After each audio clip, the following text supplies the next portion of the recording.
जय हिंद दोस्तों, कैसे हैं आप सभी लोग। हेलो स्टूडेंट, आपके अपने चैनल एपीएस एजुकेशन पर आपका हार्दिक स्वागत एवं अभिनंदन है। जैसा कि हम लोग देख रहे हैं, फिजिक्स अर्थात भौतिक विज्ञान में आपका नेक्स्ट टॉपिक बल और उसके प्रकार के बारे में पढ़ेंगे। ये टॉपिक इम्पोर्टेंट है। इसमें हम देखेंगे कि संपर्क बल क्या होता है, असंपर्क बल क्या होता है, अकेंद्रीय बल क्या होता है, अपकेंद्रीय बल क्या होता है। तो बल के प्रकार के बारे में इसमें हम पढ़ेंगे। तो पहले हम पूरे टॉपिक को अच्छे से पढ़ेंगे और लास्ट में जो प्रीवियस ईयर क्वेश्चन है वो भी देखेंगे। तो पहले आप पूरी वीडियो को अच्छे से देखें और लास्ट में प्रीवियस ईयर क्वेश्चन जरूर अटेम्प्ट करें। वीडियो की शुरुआत करते हैं और सबसे पहले देखते हैं कि आखिर बल यानी कि फोर्स होता क्या है। तो बल वह बाहरी कारक है जो किसी वस्तु की अवस्था, स्थिति, आकार या आकृति में परिवर्तन करता है या परिवर्तन करने का प्रयास करता है। तो अगर सरल भाषा में बताऊं तो बल किसी वस्तु की अवस्था में परिवर्तन ला देता है या लाने का प्रयास करता है। और बल एक प्रकार का धक्का या खिंचाव है। तो एक प्रकार का धक्का या खिंचाव हम कह सकते हैं कि इसे बल कहा जाएगा। और ये किसी वस्तु की जो अवस्था है यानी जो उसकी स्थिति है उसमें परिवर्तन लाता है। जैसे कोई वस्तु एक जगह रखी है, उसकी अभी पोजीशन क्या है कि वो विराम अवस्था में पड़ी हुई है, लेकिन जैसे हम उसे धक्का मारेंगे, उस पर बल लगाएंगे तो उसकी स्थिति चेंज हो जाएगी। तो ये क्या करता है, किसी वस्तु की अवस्था में परिवर्तन ला देता है या लाने का प्रयास करता है। और खींचते समय अधिक बल की प्राप्ति हो जाती है।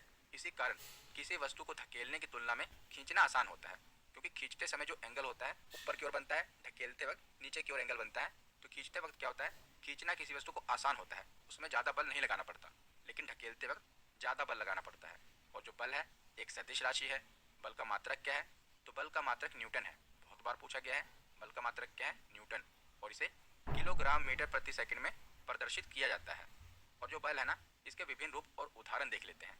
जैसे धक्का यानी कि पुश, तो धक्का देकर दरवाजा खोलना ये किसका उदाहरण है, तो ये पुश का उदाहरण है। हम बल के विभिन्न रूप देख रहे हैं। तो एक हो गया धक्का, दूसरा खिंचाव। हमने पढ़ा ना कि धक्का और खिंचाव बल का ही उदाहरण है, ये बल का ही रूप है। तो खिंचाव, खिंचाव का उदाहरण क्या होगा, रिक्शा चालक द्वारा रिक्शा खींचना, ये किसका उदाहरण होगा, तो ये पुल का उदाहरण होगा। तीसरा है संपीड़न, ये सभी बल के स्वरूप हैं। तो संपीड़न का उदाहरण क्या होगा, तो गैस को संपीड़ित करके उन्हें सिलेंडरों में भरना, ये संपीड़न बल का उदाहरण है।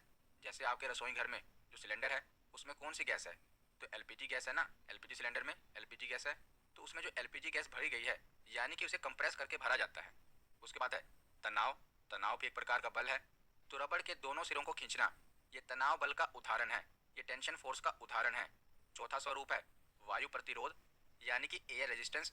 तो एयर रेजिस्टेंस का उदाहरण क्या है, तो गतिशील वाहन पर उसकी गति की दिशा के विपरीत वायु के द्वारा जो लगाया गया बल होता है, ये एयर रेजिस्टेंस है।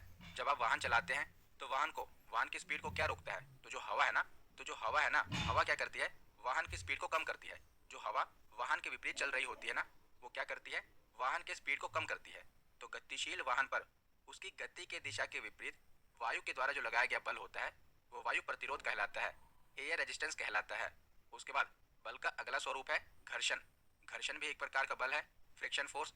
तो वाहनों एवं व्यक्तियों के द्वारा सड़क पर चलने पर कौन सा बल लगता है, जब हम सड़क पर चलते हैं हम आगे की ओर बढ़ते हैं, लेकिन जो घर्षण बल है वो पीछे की ओर लगता है। जब आप सड़क पर चलते हैं ना, तो पीछे की ओर घर्षण लगता है। घर्षण के कारण ही आप आगे की ओर बढ़ पाते हैं।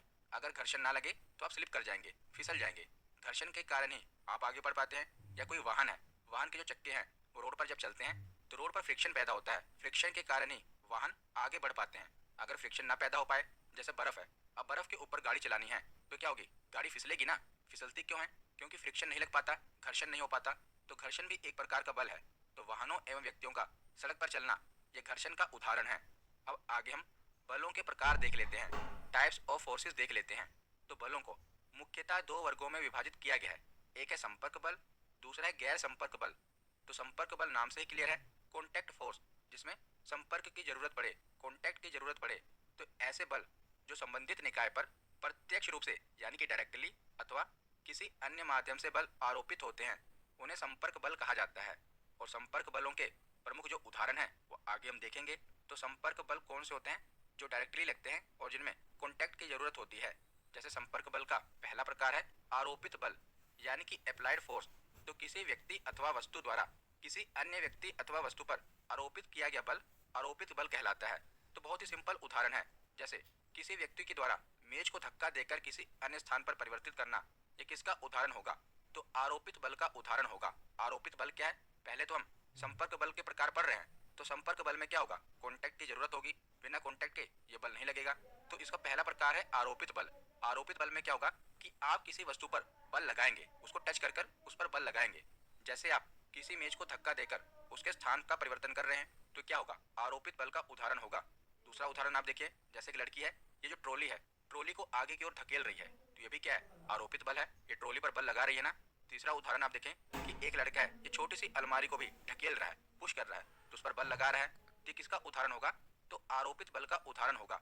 तो उदाहरण देकर आपसे पूछा जाएगा कि किसका उदाहरण है, तो ये आरोपित बल का उदाहरण है। उसके बाद देखते हैं लंबवत बल, नॉर्मल फोर्स। तो लंबवत बल क्या होता है, तो किसी स्थिर वस्तु, स्थिर यानी स्टेबल ऑब्जेक्ट, तो किसी स्थिर वस्तु द्वारा अपने संपर्क में स्थिर वस्तु पर लंबवत लगाया गया सहायक बल जो उस वस्तु की स्थिरता प्रदान करता है, लंबवत बल कहलाता है। उदाहरण से आप समझेंगे कि मेज पर रखी पुस्तक पर मेज की सतह के द्वारा पुस्तक के भार को सहारा देने वाला बल क्या कहलाएगा, लंबवत बल।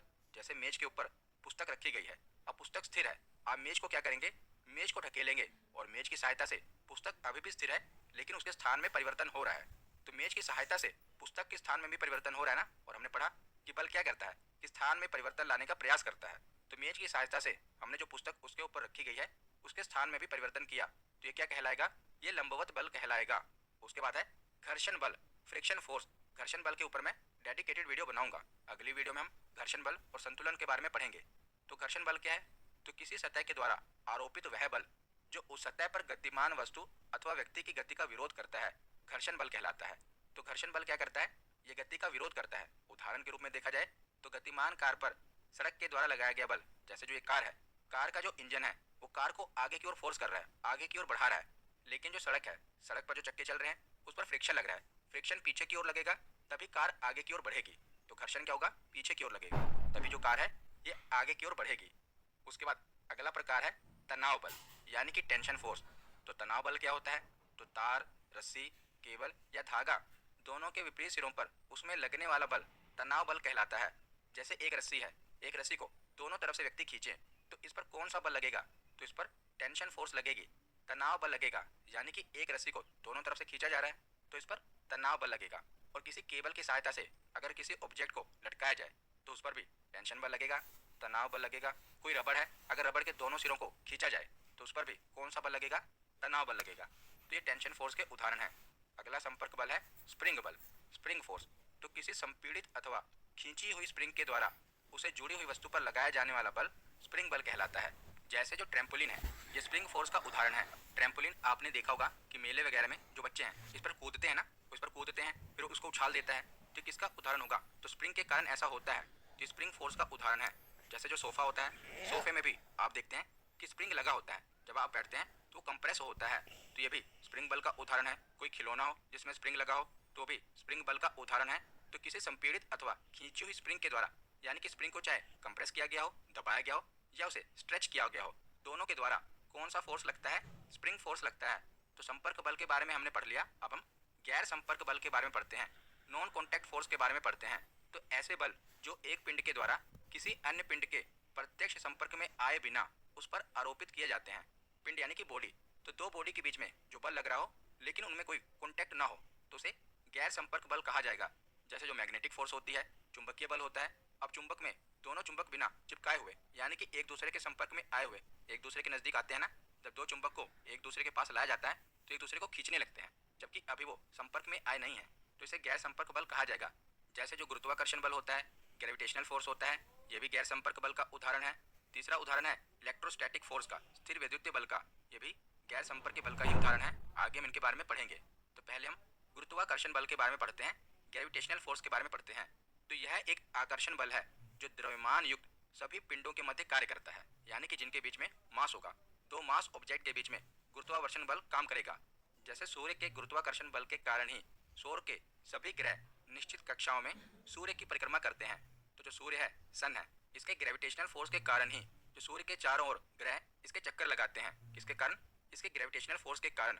और पृथ्वी के गुरुत्वाकर्षण बल के कारण ही पृथ्वी से ऊपर उछाली गई सभी वस्तुएं एक निश्चित ऊंचाई पर जाने के पश्चात पुनः पृथ्वी पर वापस आ जाती हैं। हम पृथ्वी के ऊपर कोई भी वस्तु अगर ऊपर की ओर उछालें तो नीचे की ओर गिर जाती है ना। क्यों गिर जाती हैं, तो गुरुत्वाकर्षण बल के कारण। जैसे एक पेड़ पर लगा हुआ फल कभी ऊपर की ओर नहीं जाता, हमेशा नीचे की ओर ही गिरता है। तो किसका उदाहरण है, तो गुरुत्वाकर्षण बल का उदाहरण है। पृथ्वी के गुरुत्वाकर्षण के कारण कोई भी वस्तु अगर उसे ऊपर उछाला जाए तो एक निश्चित सीमा पर ऊपर जाने के बाद वो नीचे की ओर गिर जाती है। तो उसके बाद अगला प्रकार है गैर संपर्क बल का स्थिर विद्युत बल, जिसे इलेक्ट्रोस्टैटिक फोर्स कहते हैं। तो दो आवेशित पिंडों के मध्य लगने वाला बल स्थिर विद्युत बल कहा जाएगा, यानी कि force between two charged bodies.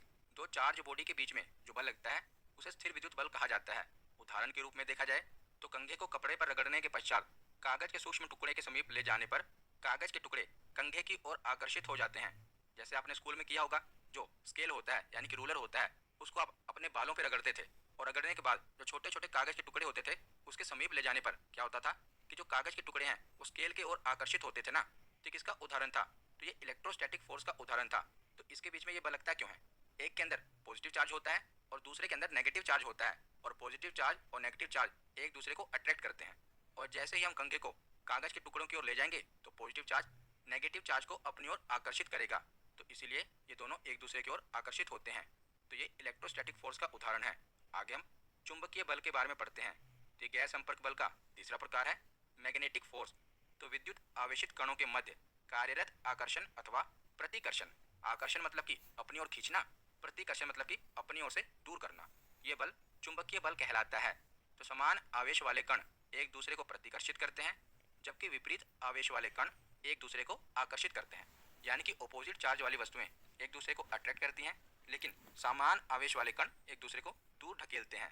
तो उदाहरण देखा जाए तो दो समान सिरों का एक दूसरे से दूर हटना अथवा विपरीत सिरों का एक दूसरे के पास आना। जैसे जो चुंबक होता है, चुंबक के दो ध्रुव होते हैं ना, उत्तरी ध्रुव और दक्षिणी ध्रुव, यानी कि नॉर्थ पोल और साउथ पोल। तो जब एक चुंबक का दक्षिणी ध्रुव दूसरे चुंबक के दक्षिणी ध्रुव के पास लाया जाएगा तो एक दूसरे को ढकेल देगा, यानी कि आकर्षित नहीं होगा। कभी भी सिमिलर पोल आकर्षित नहीं होते हैं, लेकिन यही ऑपोजिट पोल होगा, यानी कि एक साउथ पोल हो और एक नॉर्थ पोल हो चुंबक का, तो ये एक दूसरे को आकर्षित करेंगे। तो इसी को चुंबकीय बल कहा जाता है, मैग्नेटिक फोर्स कहा जाता है। तो इसमें संपर्क की जरूरत नहीं है, ये चुंबक एक दूरी पर ही एक दूसरे को अट्रैक्ट करने लगते हैं, जिसमें किसी कॉन्टैक्ट की जरूरत नहीं पड़ती। अब आगे हम अभिकेंद्रीय बल के बारे में पढ़ते हैं। अभिकेंद्रीय बल और अपकेंद्रीय बल, इनसे बहुत सारे प्रश्न बनते हैं, तो इसे भी ध्यान से सुनिएगा। तो अभिकेंद्रीय बल क्या होता है? सेंट्रीपिटल फोर्स क्या होता है? तो वृत्तीय गति कराने के लिए, वृत्तीय गति यानी कि सर्कुलर मोशन, तो सर्कुलर मोशन कराने के लिए अभिकेंद्रीय बल की आवश्यकता होती है, और यह हमेशा केंद्र की ओर कार्य करता है, जबकि जो वेलोसिटी होती है वो बाहर की ओर कार्य करती है। तो आसान भाषा में मैं आपको समझाता हूँ।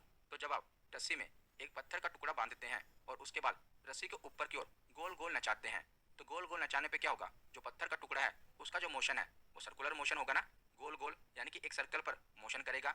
लेकिन केंद्र में आपका जो हाथ है, आप हाथ से उसको नचा रहे हैं, तो ये क्या होगा? अभिकेंद्रीय बल होगा। इसमें जो बल है वो हमेशा केंद्र की ओर लगेगा, लेकिन जो वेलोसिटी है, वेग है, ये बाहर की ओर कार्य करेगा। क्योंकि जो पत्थर का वेग है ये बाहर की ओर कार्य कर रहा है, सर्कुलर पाथ पर कार्य कर रहा है, लेकिन जो बल है वो केंद्र की ओर लग रहा है। अगर पत्थर का टुकड़ा वो रस्सी से छूट कर चला जाए तो आपके हाथ में भी झटका लगेगा ना, क्योंकि जो बल है वो केंद्र की ओर कार्य कर रहा है और जो वेलोसिटी है वो बाहर की ओर कार्य कर रही है। तो इसी को अभिकेंद्रीय बल कहा जाएगा, जिसमें जो बल है वो केंद्र की ओर लगेगा और जो वेलोसिटी है वो बाहर की ओर लगेगी। तो इसके उदाहरण कौन से हैं? तो ग्रहीय पिंडों की परिक्रमा गति में अभिकेंद्रीय बल ही प्रभावी होता है। जैसे जो ग्रह होते हैं इनके द्वारा सूर्य की जो परिक्रमा की जाती है, ये किसका उदाहरण है? ये अभिकेंद्रीय बल का उदाहरण है। इसमें गुरुत्वाकर्षण बल भी लग रहा है। इसमें अगर हम बल के प्रकार देखें तो बल के प्रकार में तो गुरुत्वाकर्षण बल लग रहा है, और वैसे देखा जाए तो गुरुत्वाकर्षण बल के साथ जो सिद्धांत है वो कौन सा लग रहा है? तो अभिकेंद्रीय बल का सिद्धांत लग रहा है। दूसरा, किसी डोरी के एक सिरे पर टुकड़ा बांधकर वृत्तीय गति में घुमाने पर डोरी के अंदर की ओर एक तनाव उत्पन्न होता है, और वृत्तीय गति समाप्त होने पर या डोरी छोड़ते ही पत्थर सरल रेखीय गति करता है। तो डोरी बांधकर ऊपर की ओर घुमाने पर अब ये कौन सा बल लग रहा है? तो ये अभिकेंद्रीय बल लग रहा है। तो कोई भी जिसमें जो बल है वो केंद्र की ओर लग रहा हो और वस्तु का जो वेग हो, जो मोशन हो, वो सर्कुलर पाथ में हो रहा हो, तो इसे कौन सा बल कहा जाएगा? तो इसे अभिकेंद्रीय बल कहा जाएगा। अब हम अपकेंद्रीय बल पढ़ते हैं, सेंट्रीफ्यूगल फोर्स पढ़ते हैं। तो वृत्तीय पथ पर गतिशील पिंड पर कार्यरत अभिकेंद्रीय बल की प्रतिक्रिया में उसके विपरीत दिशा में एक बल केंद्र के बाहर की ओर कार्यरत होता है। यह एक प्रकार का आभासी बल होता है और यह बाहर की ओर कार्य करता है, जिसे अपकेंद्रीय बल कहा जाता है। तो अभिकेंद्रीय बल में क्या था? जो बल था वो केंद्र की ओर लग रहा था। अपकेंद्रीय बल में क्या है? उसका ऑपोजिट है, जो बल है वो बाहर की ओर लगेगा। जैसे कपड़ा सुखाने की मशीन, कपड़े सुखाने की मशीन में क्या होता है? जो कपड़े होते हैं वो मशीन में डाले जाते हैं। अब उसमें से जो पानी होता है वो निचुड़ता है कपड़े में से, तो पानी निचुड़कर बाहर की ओर जाएगा। कपड़ा सुखाने की जो मशीन है वो अपकेंद्रीय बल के सिद्धांत पर काम करती है। जैसे दूध से क्रीम या मक्खन निकालने की मशीन, तो दूध से क्रीम या मक्खन कैसे निकलता है? तो पहले के ज़माने में दूध को मथनी से मथा जाता था, आजकल तो मशीनें आ गई हैं। मशीनें क्या करती हैं, दूध को मथती हैं। तो दूध को मथने के बाद क्या होता है, क्रीम बाहर की ओर निकल आती है, ऊपर की ओर निकल आती है। तो उसको मथने के बाद क्या हो रहा है, यानी कि बल लगाने के बाद क्या हो रहा है कि वो जो क्रीम है या मक्खन है बाहर की ओर निकल आ रहा है। तो हमने पढ़ा ना कि यह बल बाहर की ओर कार्य करता है। तो जब भी कोई ऐसा उदाहरण हो जिसमें कोई भी चीज़ हो वो बाहर की ओर निकल कर आ रही हो या कोई बल हो बाहर की ओर लग रहा हो, तो उसे अपकेंद्रीय बल का उदाहरण समझना। और अभिकेंद्रीय बल में क्या है कि बल हमेशा अंदर की ओर लगेगा, अपकेंद्रीय बल में क्या है, बल हमेशा बाहर की ओर लगेगा। इसके नाम में क्या है, अप यानी कि ऊपर, जैसे अप और डाउन होता है ना, अप यानी कि ऊपर। तो कोई चीज़ बाहर आ रही है तो समझ लेना अपकेंद्रीय बल का उदाहरण होगा। तो यहाँ पर हमारा थ्योरी सेक्शन कंप्लीट होता है। अब हम प्रीवियस ईयर क्वेश्चन देखते हैं। तो पहला प्रश्न है कि विज्ञान में किसी वस्तु पर लगने वाले अभिकर्षण यानी कि धक्के या अपकर्षण खिंचाव को क्या कहा जाता है। तो धक्का तथा खिंचाव को क्या कहा जाता है, तो इसे बल कहा जाता है। तो ऑप्शन सी इसका सही जवाब है।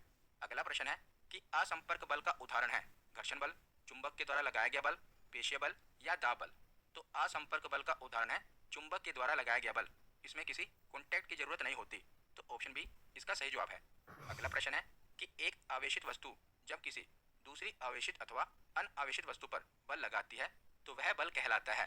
तो जब कोई आवेशित वस्तु यानी चार्ज वस्तु दूसरी चार्ज या नॉन चार्ज वस्तु पर बल लगाती है तो किसका उदाहरण है, तो ये इलेक्ट्रोस्टैटिक का उदाहरण है, यानी कि स्थिर वैद्युत बल का उदाहरण है। तो ऑप्शन बी इसका सही जवाब होगा। अगला प्रश्न है कि वस्तुओं की गति की अवस्था में परिवर्तन का कारण है। तो जो वस्तु है उसकी गति की अवस्था में परिवर्तन किसके कारण आता है, असंपर्क बल के कारण, पेशीय बल के कारण, घर्षण बल के कारण या संपर्क बल के कारण। तो कोई भी वस्तु है अगर वो गति कर रही है तो उसकी अवस्था में परिवर्तन कौन लाता है, घर्षण बल लाता है। ये क्या करता है, वस्तु की गति को धीमा करता है। तो घर्षण बल इसका सही जवाब होगा। ऑप्शन सी इसका सही जवाब है। अगला प्रश्न है कि चैन के द्वारा एक कार का अन्य कार को खींचना निम्नलिखित में से किस बल का उदाहरण है। तो कई बार क्या होता है कि कोई कार बंद हो जाती है तो दूसरी कार के द्वारा चैन बांधकर उसको खींचा जाता है ना। तो चैन के द्वारा एक कार का दूसरी कार को खींचना ये कौन से बल का उदाहरण होगा, अनुप्रयुक्त बल, लंब बल, घर्षणी बल या तनाव बल। तो इसका सही जवाब क्या है, तो जो चैन है उसमें कौन सा फोर्स लग रहा है, तो टेंशन फोर्स लग रहा है, यानी कि तनाव बल लग रहा है। तो ऑप्शन डी इसका सही जवाब है। अगला प्रश्न है कि गुरुत्वाकर्षण बल एक डैश है, गैर संपर्क बल, केंद्रीय बल, आकर्षण बल या उपरोक्त सभी। तो इसका सही जवाब होगा उपरोक्त सभी। कैसे, पहला जो कथन है कि ये गैर संपर्क बल है तो गुरुत्वाकर्षण बल गैर संपर्क बल होता है, ये तो सही है। दूसरा है कि ये केंद्रीय बल है, तो केंद्रीय बल क्या होता है, तो दो वस्तुओं के बीच की दूरी उनके केंद्र से केंद्र की दूरी होती है, इसीलिए जो बल होता है ये केंद्र को मिलाने वाली रेखा के साथ कार्य करता है। तो ये केंद्रीय बल का भी उदाहरण है। और तीसरा कथन क्या है कि ये आकर्षण बल है। तो हाँ, जो गुरुत्वाकर्षण बल होता है ये वस्तुओं को आकर्षित करता है ना, तो ये आकर्षण बल भी है। गुरुत्वाकर्षण का नियम है कि गुरुत्वाकर्षण का नियम किसके बीच गुरुत्वाकर्षण बल देता है, कुछ द्रव्यमान वाले दो पिंडों के बीच में, केवल पृथ्वी और सूर्य के बीच में, केवल पृथ्वी एवं एक बिंदु द्रव्यमान के बीच में और केवल दो आवेशित पिंडों के बीच में। तो गुरुत्वाकर्षण का जो नियम है ये किसके बीच गुरुत्वाकर्षण बल देता है, तो कुछ द्रव्यमान वाले दो पिंडों के बीच में। तो ऑप्शन ए इसका सही जवाब है।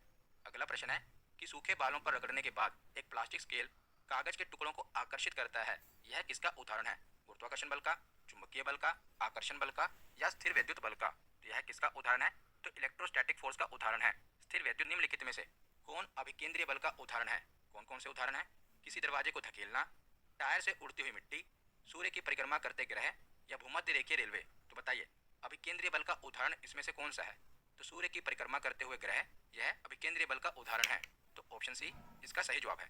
अगला प्रश्न है कि अभिकेंद्रीय बल किसके लिए उत्तरदायी होता है, निकाय को, निकाय यानी कोई वस्तु या बॉडी, तो निकाय को वृत्ताकार पथ पर गतिमान रखने के लिए, एक सीधी रेखा के समानांतर वस्तु की उड़ान के लिए, अंतरिक्ष में वस्तु की स्वतंत्र गति के लिए या समुद्र में लहरों के उत्पादन के लिए।